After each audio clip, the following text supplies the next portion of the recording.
Halo, perkenalkan saya Jen. Di sini saya akan menjelaskan mengenai penggunaan stata untuk uji beda dan uji regresi linear berganda.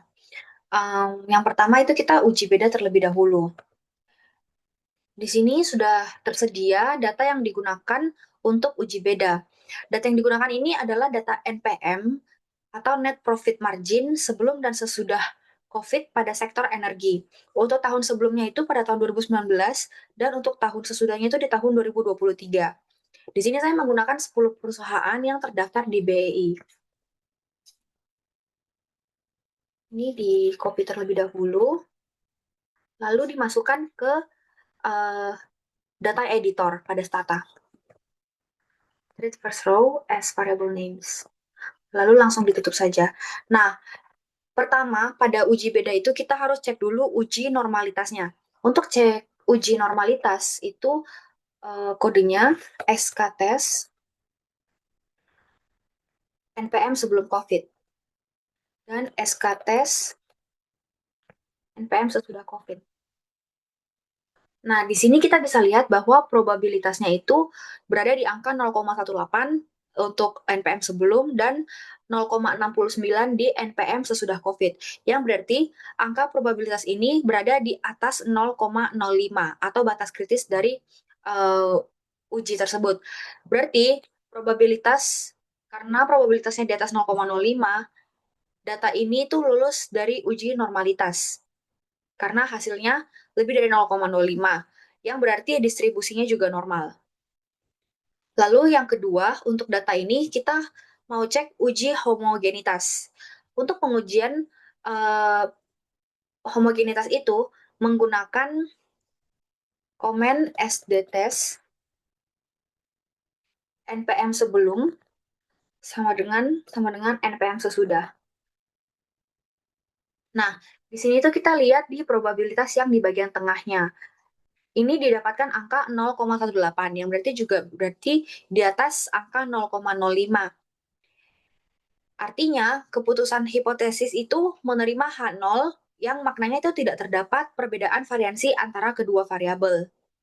Lalu yang terakhir untuk uji beda ini adalah uji T. Uji T itu sama dengan uji hipotesis. Caranya adalah t-test NPM sebelum dan NPM sesudah. Di sini kita juga lihat di bagian tengahnya bahwa probabilitas atau hasil dari uji T itu berada di angka 0,006, yang berarti berada di bawah angka 0,05, yang berarti HA itu akan diterima dan H0 itu ditolak. Berarti itu artinya ada signifikan antara NPM sebelum COVID dan sesudah COVID. Ada signifikansi nominal antara tahun 2019 dan tahun 2023. Nah, di sini saya akan menjelaskan untuk interpretasi uji beda. Jadi, uji beda itu ditentukan berdasarkan uji independen t-testnya. Itu untuk membandingkan rata-rata terhadap nilai tertentu atau antara dua kelompok. Kita bisa menerima H0 apabila tidak ada perbedaan min, dan kita harus menerima HA ketika ada perbedaan min. H0 dan HA itu akan ditentukan melalui nilai probabilitas yang keluar dari SK-testnya. Kalau misalkan probabilitasnya itu berada lebih dari 0,05, itu berarti kita menerima H0. Sedangkan kalau probabilitasnya itu lebih kecil dari 0,05, kita menerima HA. Nah, untuk uji normalitas yang sebelumnya sudah disimulasikan pada Stata, itu mendapatkan hasil 0,18 untuk NPM sebelum COVID dan 0,69 untuk NPM sesudah COVID. Yang artinya data ini itu lulus untuk uji normalitas dan H0 itu diterima. Sedangkan untuk uji homogenitas sendiri, pada simulasi sebelumnya, terdapat P-value-nya itu 0,1865, yang berarti juga berada di atas angka 0,05. Yang artinya uji homogenitas ini menerima H0. Lalu masuk untuk uji T-nya. Untuk uji T-nya itu angkanya itu berada di bawah 0,05. Angka yang didapatkan pada p-value T itu 0,0062, yang artinya berarti terdapat signifikansi antara NPM sebelum COVID dan antara NPM setelah COVID. Maka dari itu, pada uji T itu HA diterima dan H0 ditolak. Oke, selanjutnya yaitu masuk ke penggunaan stata untuk uji regresi linear berganda. Untuk uji regresi linear berganda ini, kita harus menetapkan terlebih dahulu untuk variabel X dan variabel Y-nya. Di sini sudah saya tetapkan untuk variabel X-nya atau variabel independennya itu ada dua. Yang pertama X1 NPM atau net profit margin. Lalu untuk X2-nya itu DER atau debt to equity ratio. Sedangkan untuk variabel Y atau variabel dependent-nya yaitu PBV atau per book value. Nah, variabel X ini yang akan memengaruhi variabel Y atau variabel Y yang akan dipengaruhi oleh variabel X. Pertama, datanya di copy terlebih dahulu, lalu dimasukkan ke stata di data editor.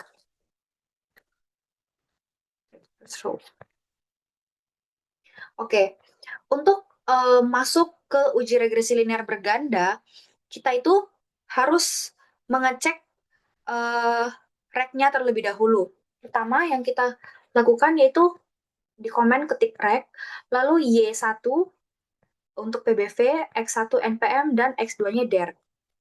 Nah, di sini kita bisa lihat kalau probabilitasnya itu berada di angka 0,04, yang berarti di bawah angka 0,05. Nah, untuk membuat probabilitasnya ini berada di atas angka 0,05 untuk bisa melanjutkan ke step selanjutnya, yang kita lakukan yaitu memunculkan residualnya terlebih dahulu dengan cara predict res R. Nah, setelah predict res, R, kita itu mau cek SK-testnya atau uji normalitasnya. SK-test res. Nah, di sini probabilitasnya itu berada di angka 0,00 yang berarti data ini tuh tidak normal karena berada di bawah angka 0,05. Maka dari itu, kita tuh mau lihat yang data yang tidak normal itu terdapat di mana saja. Caranya dengan yang pertama, di sort dulu terlebih dahulu, lalu kita memunculkan dengan graph box res atau dimunculkan secara visual. Nah, pada graph box res ini terlihat bahwa titik-titiknya itu berada di atas dan berada di bawah kotak yang biru ini. Step selanjutnya yaitu berarti kita harus menghapus beberapa data uh, pada data editor ini. Ini tadi sudah sudah diurutkan dari yang terkecil sampai yang paling besar. Nah, karena tadi titiknya berada di atas dan di bawah kotak, maka kita harus menghapus beberapa data dari atas dan dari bawah. Misalkan kita hapus uh, 4 data dari atas, dan kita hapus juga 4 data dari bawah. Oke, setelah dihapus, kita cek lagi untuk graph box res-nya, apakah titik-titiknya itu masih ada. Dan ternyata pada graph box res setelah dihapus data atas dan data bawah, titik-titiknya itu sudah tidak ada. Maka dari itu, kita bisa melanjutkan ke step selanjutnya, yaitu kita dengan cek normalitas kembali dengan SK-test res. Nah, di sini probabilitasnya itu sudah berada di angka 0,24 yang artinya di atas angka 0,05. Berarti data ini sudah bisa dilanjutkan karena uh, sudah bisa dipakai untuk dilanjutkan ke step selanjutnya karena sudah lulus uji normalitas. Lalu untuk uji yang kedua yaitu uji linearitas. Jadi untuk uji linearitas itu caranya estat of test. Untuk estat of test itu yang paling sering digunakan atau yang paling umum digunakan. Nah, probabilitasnya itu juga berada di angka 0,70 yang artinya berada di atas angka 0,05. Maka dari itu data ini juga lulus uji linearitas atau memenuhi asumsi linearitas. Untuk yang ketiga, yaitu uji multikolinearitas. Untuk menguji multikolinearitasnya dengan cara fifth. Nah, di sini min fifth-nya yaitu berada di angka 1,15. Untuk fifth itu harus berada di bawah angka 10 untuk bisa lolos dari uji multikolinearitas. Karena angkanya berada di bawah 10, berarti maknanya itu tidak terjadi gejala masalah multikolinearitas. Lalu untuk uji yang terakhir adalah uji heteroskedastisitas. Untuk uji heteroskedastisitas dengan cara di komennya itu head test. Nah, untuk head test-nya juga bisa dilihat probabilitasnya berada di angka 0,88 atau berada di atas angka 0,05. Artinya, tidak ada gejala masalah heteroskedastisitas. Karena 4 asumsi klasik ini sudah lolos uji menggunakan data tersebut, maka dari itu kita bisa melanjutkan ke uji F.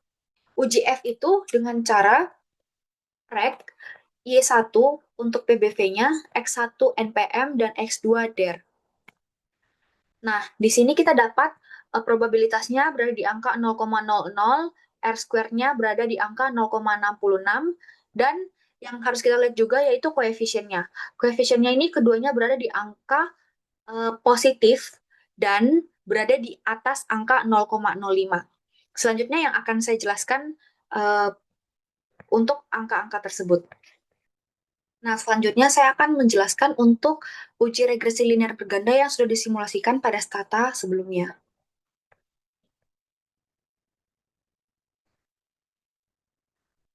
Yang pertama tadi kita lakukan yaitu untuk uji normalitas pada data yang digunakan pada stata tadi.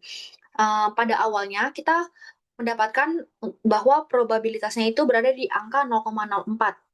Maka dari itu kita ingin mengecek untuk residualnya dengan predik res. Lalu SK-test res probabilitasnya juga berada di angka 0,00. Berarti datanya itu tidak normal karena probabilitasnya di bawah 0,05. Untuk menormalkan data tersebut, tadi kita menggunakan graph box res yang pada awalnya sebelum perbaikan data itu titik-titiknya berada di atas dan di bawah kotak, dan setelah melakukan perbaikan atau hapus data pada bagian atas dan bagian bawah, itu kotaknya sudah bersih dan tidak ada titik-titik bagian atas ataupun bagian bawahnya.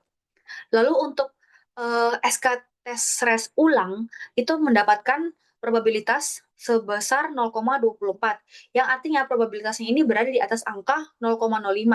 Berarti data ini tuh lolos uji normalitas karena residual itu mengikuti distribusi normal. Lalu untuk uh, uji yang kedua yaitu uji linearitas. Untuk stat of test-nya juga tadi berada di angka 0,70, yang artinya lolos uji linearitas. Berarti antar variabel ini saling mempengaruhi, setiap perubahan variabel diikuti secara linear oleh variabel lain.